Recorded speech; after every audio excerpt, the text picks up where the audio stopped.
Welcome to the Discover Montcalm Podcast, where we're going to take a look at the communities, the businesses, the attractions, and the people that make up Montcalm County. Here is your podcast host, Duane Weed. Hello, I'm Duane, the host of Discover Montcalm, and I want to thank you for tuning in today. Today we have John Studer from Coffee by John, as you can see right here. We're doing a little promo, and if you can't guess, he has something to do with coffee. So welcome, John. Thank you. Tell me a little bit about yourself. Where did you grow up, and what brought you to where you're at today? I grew up in Oceana County, Shelby, Hart area. Depending on what part of this county you live in, the rivalry between Shelby and Hart. So Shelby was never a really good term in my house because I went to Hart, okay. But we got through it and great experience. Then traveled to the UP for college up at Lake Superior State. Then after that, kind of was a nomad for a while, bouncing from camp ministry to camp ministry or traveling different parts of the country as well. And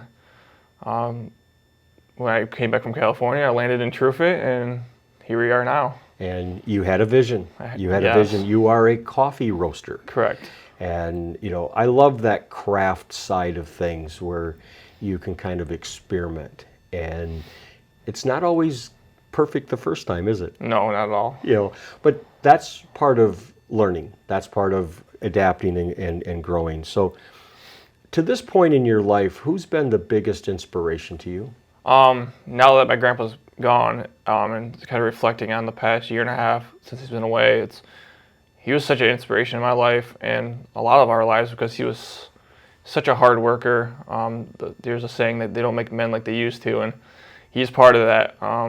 Worked until his last day, and then you could never tell him to stop because he would just say no, and it was like insulting him to tell him to stop or slow down because he loved to work. And then he was also a very kind man as well.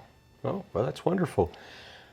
How did you decide that you're going to be a coffee roaster? So I was living in California, working at a camp during the lockdown.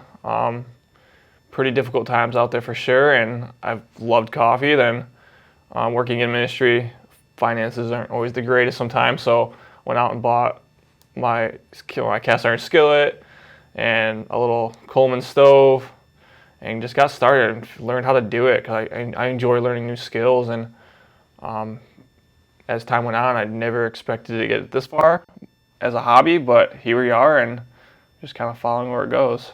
And that's where the handcrafted coffee comes in because you are basically touching every bean. Yeah. How did you go about picking out what types of coffee bean you were going to use for your different roasts? So I kind of fell on it for the first handful of months of learning how to roast and just doing it for myself. I was playing with different origins, meaning different countries where they were coming from, getting them in small bags as far as the raw product. Then when I decided to start Coffee by John, mainly as a Facebook, Instagram thing, I wanted to solidify just one or two different origins. I started with the Brazil, not only from a price point standpoint, but also it was just a quality bean that everybody seemed to enjoy. Then, as I like to experiment over time, I brought in the Indonesian bean as well. What was supposed to be a limited time thing, people enjoyed it, so I kind of kept it around. And I still enjoy experimenting with other countries when I have the chance, because I just like experimenting and trying new things. We hope you're enjoying our podcast, and we'll be back after we thank our sponsors. West Michigan Technology and Design Solutions, your IT and web hosting experts, westmichiganhelpdesk.com, and DW Video, your source for video production, websites, and your local videotape, slides, and 8mm film transfer specialist, dwvideo.com. Now, back to our interview. We're talking with John with Coffee by John. You can find him at coffeebyjohn.com. Also, as he mentioned, Instagram, Facebook, all with the handle of Coffee by John. Great branding idea, by the way. You mentioned it being handcrafted. Is that what is unique about your style? I mean, you're actually roasting it, and the cast iron is part of the process Yeah, so my processes are if you take a step back and look at my processes, they look kind of questionable because they are very labor intensive. As soon as I get those beans on the skillet, I can't walk away. I gotta constantly stir them. So from a labor standpoint and a physical standpoint, it's a lot of wear and tear on the shoulder and the elbow. And then on top of that, the amount of smoke that comes up and whatnot. But then on top of that, going beyond the roasting, it's the bagging process and then designing my own labels in my bag. I mean, I put all the labels on the bags here, front and back, and then heat seal the bag. So everything is done step by step by hand. I don't have any fancy equipment. Like the fanciest piece of equipment I have is my printer. Well, but it's kind of the old school, kind of Yeah. going old country. You Yeah. know, back, I guess, overseas, where a lot of this, you find that they don't have all of that. So you're kind of going back to, heat, the cast iron, the bean, a lot of labor. I want to know, how do you get the flavors? What's the process of, because I love your cherry bomb. Yeah. I just love the cherry bomb. And, you're not taking a bunch of cherries and putting them in there, but how do you get the flavor into this, and how do you determine how much? So I have my two non-flavors. I have multiple non-flavor stuff, but then I do the seasonal stuff because I kind of like to please people sometimes, and I like to experiment. What comes out with experimenting. So I have the seasonal stuff. With my seasonal flavors, after doing a lot of research and a lot of experimenting, I found a website that offers hundreds of different flavors of concentrated oils, and I learned what flavors people like and what don't, and they don't like, and that's a continual process. Just because I like something doesn't mean the others. But when it comes down to how much oil I need to put on a bean or a batch of beans, I came down to experimenting last year and learning what worked and what didn't work. So I had some batches last year that didn't see the public, and definitely were just at home. Well, I would think it's like everything else, and you and I have talked in the past that you would rather have put more flavor in because that's what people are purchasing, so you're not being shy with the oil, but you don't want to overdo it either. And that's where that experimenting comes in. I'm not going to label a bag of cherry bomb or blueberry or whatever it is. I'm not going to label it as something and then you not be able to taste it. Or so much of our taste is from the smell. So as you're grinding it and then you're brewing it, your house or wherever you live at, even the woods, if you're brewing outside, it's going to smell like that. I've had the cafe smell very blueberry-ish for a while, or very powerful smell. So, but it's not overpowering either. So okay, now the big question here is, okay, not only are you doing the flavors, but you're also starting to bring some alcohol flavors in. So I kind of picture you sitting back there with a big fifth, and are you actually using actual, like bourbon or whatever? And that's got to be a process as well. Yeah, so I use my spirits infused stuff. I was brought onto it way before I started roasting, just because before I ever started roasting, I was buying from different coffee roasters as well. Just kind of like supporting that, and I wanted to try new stuff. So I learned how to spirits infused at the beginning of 2021. Yeah, I just have a bottle of bourbon or whatever one I use at that time, and I have my ratio, so I burn the alcohol off after the beans are roasted while they're super hot. Then I get them all mixed in, and it leaves you an aftertaste. And with my spirits infused stuff, I try to buy from Michigan-based distilleries or use Michigan-based distilleries, whiskeys or bourbons or whatever I decide to use at the time to help support other local businesses and Michigan-based businesses anyway. Well, that's great. And whenever somebody can do that, it helps keep it local. It helps keep our local economy going. I'm going to ask you some basic questions on coffee and storing. What's the best way to store coffee if somebody has it for a long period of time? So with my bags, I have a little valve. It's a degassing valve. The coffee bean as itself wants to degas, the CO2 comes out, and that's where these valves come in. I know people have their method of putting in the freezer or whatnot. I personally have found that these bags have worked great. I heat seal them, but there are containers that you can get online or anywhere that have a degassing valve in the container itself if you don't want to use the bags, if you want to put them in, or if you want to grind all the bags at once, which I would suggest against. I would suggest grinding as you go, but whatever works for you. But like I said, the containers are out there that have a valve on them, but that helps a lot too. Okay. You also had mentioned in a conversation we had that what's kind of unique about what you're doing is that your stuff is pretty fresh. It's not like going to the grocery store. We don't know that the stuff that's on the shelf might be a year old, where your stuff is coming to us pretty fresh within weeks maybe of it actually being, roasted. So there's an advantage to using your stuff because of that. And I'm one that sometimes I'll go and I'll get 2 or 3 bags at a time. Well, I don't drink that much coffee. That takes me a long time. And I have used the freezer method. It seems to work. But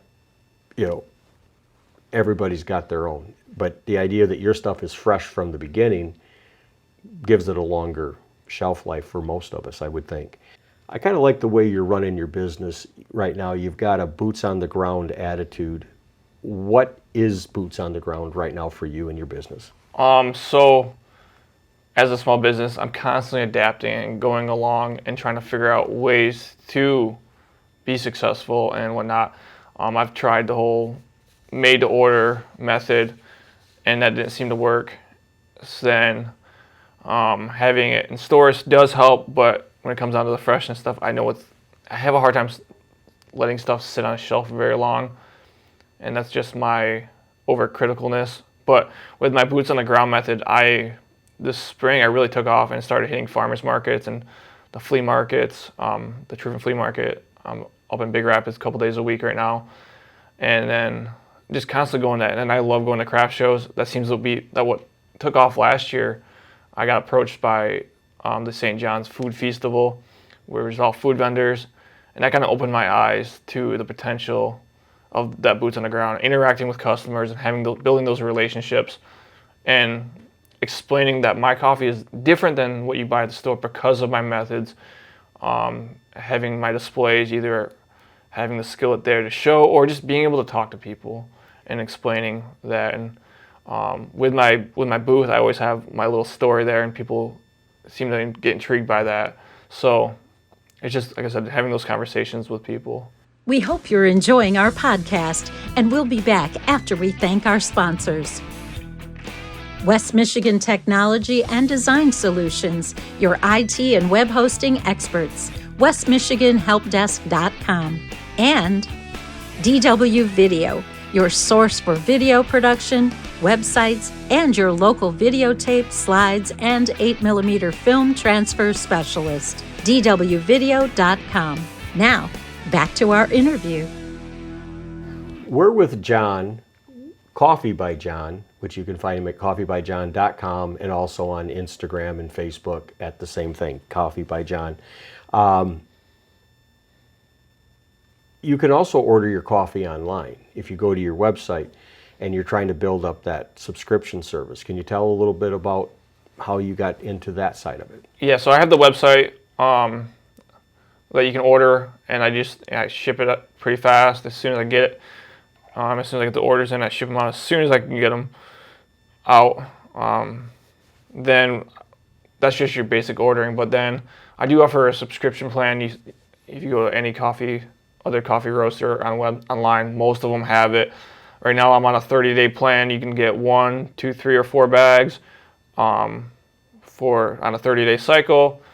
I really like the subscription personally because I have a deeper relationship with those customers, and then with that, you kind of get incentives being a subscriber because you may or may not get some gifts along the way. Well, that's a little surprise in the mailbox, you can say. And with my subscription plans, I have 2 different options. You get to choose what option you want, as far as what coffee, if you found one that you really liked and you want that every 30 days or how many bags. Or the other side of it is I choose what I send you every month. And that's kind of fun for me as well, because if I have something new that's coming out, I usually send that to the subscribers before they get released to the public. There's a constant quality control, but there's also like, oh, I got a new flavor this week. You're on my subscription. Guess who's going to get it? And you're going to get feedback from that. Yep. I really love that connecting with the customer. You going out and doing the shows allows people to see you and talk to you, but allows you to get interaction, good and bad, but maybe some flavor ideas, because all of us have ideas of what we'd like you to do. Yeah. It's just that you don't have enough time to do them all.